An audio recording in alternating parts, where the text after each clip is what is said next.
BJP MLA Ramakrishna Reddy గారు నమస్కారం అండి. అదేవిధంగా ఎల్ఎం మోహన్ రెడ్డి గారు వైసీపీ నాయకులు. మోహన్ రెడ్డి గారు నమస్కారం. మస్తాన్ రావు గారు విశ్లేషకులు. మస్తాన్ రావు గారు నమస్కారం. మరి కొద్దిసేపట్లో మనకి గిటి సత్యనారాయణ జాయిన్ అవుతారు, జనసేన ఎమ్మెల్యే. నలిమిల్లి రామకృష్ణారెడ్డి గారు ఎలా చూడాలి? పవన్ కళ్యాణ్పై వైసీపీ ఫిర్యాదు కోర్టు బుద్ధి చెప్పినట్లయిందా? సో గతంలో కూడా ఎన్టీఆర్ గారి విషయంలో కోర్టు చెప్పింది సినిమాలకు సంబంధించి ఎలాంటి నిషేధం లేదని. తెలిసి చేసిన పనా, తెలియక చేసిన పనా, లేదంటే టార్గెట్ చేశారనుకోవాలి? ఎలా చూడాలని? జగన్మోహన్ రెడ్డి గారు అంటే రాజకీయాల్లో అసహనానికి ఒక బ్రాండు, అసూయకు ఒక బ్రాండు. ఇవాళ ఉనికి కోల్పోతున్నాం అనే భయం. ఏదైతే ఎన్నికల ముందు చంద్రబాబు నాయుడు గారిని టార్గెట్ చేసి, లోకేష్ గారిని టార్గెట్ చేసి, పవన్ కళ్యాణ్ గారిని టార్గెట్ చేసి పైశాచిక ఆనందం పొందిన నేపథ్యంలో ఇవాళ ఆంధ్రప్రదేశ్ ప్రజానీకం పెద్ద మ్యాండేట్ ఇచ్చి కూటమిని గెలిపించారు.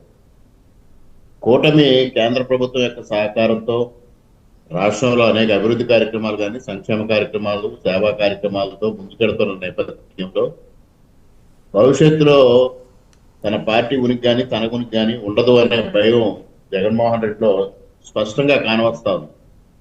అటువంటి నేపథ్యంలో ఇవాళ చంద్రబాబు నాయుడు గారిని ఉద్దేశించి కానీ, పవన్ కళ్యాణ్ గారిని ఉద్దేశించి కానీ, లోకేష్ గారిని ఉద్దేశించి కానీ, ఆయన చేసే వ్యాఖ్యలు కానీ, ఆయన చేస్తున్న చేష్టలు కానీ రాజకీయాల్లో అపరిపక్వతకి నిదర్శనంగా, అసహనానికి మారుపేరుగా నిలుస్తూ ఉన్నాయి. ముఖ్యంగా పవన్ కళ్యాణ్ గారి మీద అనేక కేసులు వేయడం, సచివాలయాల్లో ఆయన చిత్రపటాలు ఉంచకూడదని మాట్లాడటం, దానిపైన కూడా ఒక కేసు వేయడం, పవన్ కళ్యాణ్ గారి పేరు చెప్తే ఆయన భయపడుతున్న పరిస్థితి మనం చూస్తూ ఉన్నాం. ఎందువల్లంటే ఎన్నికల ముందే పవన్ కళ్యాణ్ గారి రాష్ట్రం నుంచి జగన్మోహన్ రెడ్డి తరిమి కొడతామని నినదించారు. ముఖ్యంగా చంద్రబాబు నాయుడు గారు అక్రమార్లో రాజమండ్రి సెంట్రల్ జైల్లో ఉన్నప్పుడు వారు రావడమే ఎటువంటి షరతులు లేకుండా తెలుగుదేశం పార్టీ, జనసేన కలిసి పోటీ చేస్తుంది ఈ రాష్ట్రంలో అని ప్రకటించడం ఆయన స్పష్టంగా ఏకైక ఎజెండా చెప్పారు. జగన్మోహన్ రెడ్డి రహిత ఆంధ్రప్రదేశ్ ని తీర్చిదిద్దాలి అని వారు నిర్ణయించారు. ఎన్నికల ముందు వారి ఆలోచన విధానానికి ప్రజలు అనుగుణంగా ఓటేసి కూటమిని పెద్ద ఎత్తున గెలిపించారు.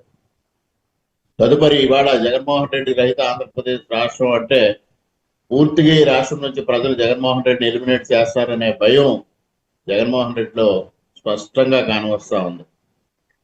అందుకోసమే ఈరోజు ఈ విధమైన కార్యక్రమాలు నిర్వహిస్తూ పవన్ కళ్యాణ్ గారు పేరెత్తితే ఉలికిపడుతూ, లోకేష్ గారు పేరెత్తితే ఉలికిపడుతూ ఇవాళ జగన్మోహన్ రెడ్డి కార్యక్రమాలు చేయడం జరుగుతుంది. అసలు ఒక మాజీ ముఖ్యమంత్రి, ఒక రాజకీయ పార్టీ అధ్యక్షుడు మాట్లాడే మాటలు ఏ విధంగా ఉండాలి, ఎంత హుందాతనానికి నిదర్శనంగా ఉండాలి. మరి అధికారులను బెదిరిస్తూ, పారిశ్రామికవేత్తలను బెదిరిస్తూ, ముఖ్యమంత్రి గారిని ఉద్దేశించి దూకి చావండి, లేకపోతే మంత్రి గారిని ఉద్దేశించి దూకి చావండి అనే పదజాలం వాడుతూ ఇవాళ పీపీపీ మోడల్లో మెడికల్ కాలేజీని ఏదో ఒక విధంగా అభివృద్ధి చేయాలని ప్రభుత్వం ప్రయత్నం చేస్తూ ఉంటే పెట్టుబడిదారుల్ని బ్లాక్మెయిల్ చేసే రాజకీయాలకు దిగడం అనేది మొట్టమొదటిసారిగా దేశ రాజకీయాల్లో మనం చూస్తా ఉన్నాం. ఇదంతా ఒక అసహనానికి నిదర్శనంగా మనం భావించాల్సి వస్తూ ఉంది. ఒక పక్క తన హయాంలో చేసిన అవినీతి కానీ, ఆశ్రిత పక్షపాతం కానీ, అసమర్థ పరిపాలన కానీ ఇవాళ నేరుగా బయటకు వస్తూ ఉంది, ప్రజల్లోకి వెళతా ఉంది. అందువల్ల ప్రజల్లో తీవ్రమైన వ్యతిరేకత వస్తూ ఉంది. వైనాట్ 175 అన్న జగన్మోహన్ రెడ్డి ఇవాళ 11 రెడ్డిగా మారిపోయినా రేపు భవిష్యత్తులో 0 రెడ్డిగా మారిపోయే పరిస్థితి వస్తూ ఉంది అనేది తనకు స్పష్టంగా అర్థమవుతున్న నేపథ్యంలో ఈ విధమైన బెదిరింపులకి, అసహనానికి గురవుతూ పవన్ గారిని టార్గెట్ చేసుకుంటూ వారు ముందుకెళ్ళడం జరుగుతూ ఉంది. దీనివల్ల మరింత ప్రజల్లో చులకనవడమే తప్పించి ఆయనకి అదనంగా ఒరిగేది ఏమి ఉండదు అనేది నేను తెలియజేస్తా ఉన్నా. రైట్ అండి. మోహన్ రెడ్డి గారు ఏమంటారు? పవన్ను కట్టడి చేసే ప్రయత్నమా, లేదంటే ఆయన ఫాలోయింగ్ లేదా ఆయన ఫోటో చూసి కూడా భయపడే స్థితికి ప్రస్తుతం వైసీపీ వచ్చిందా? ఎలా చూడాలి?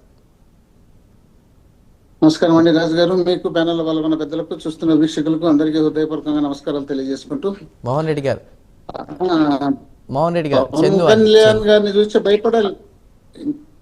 వినిపిస్తుందా? వినిపిస్తుంది. నా పేరు చందు అండి, చెప్పండి. చందు గారు, సారీ రాజు.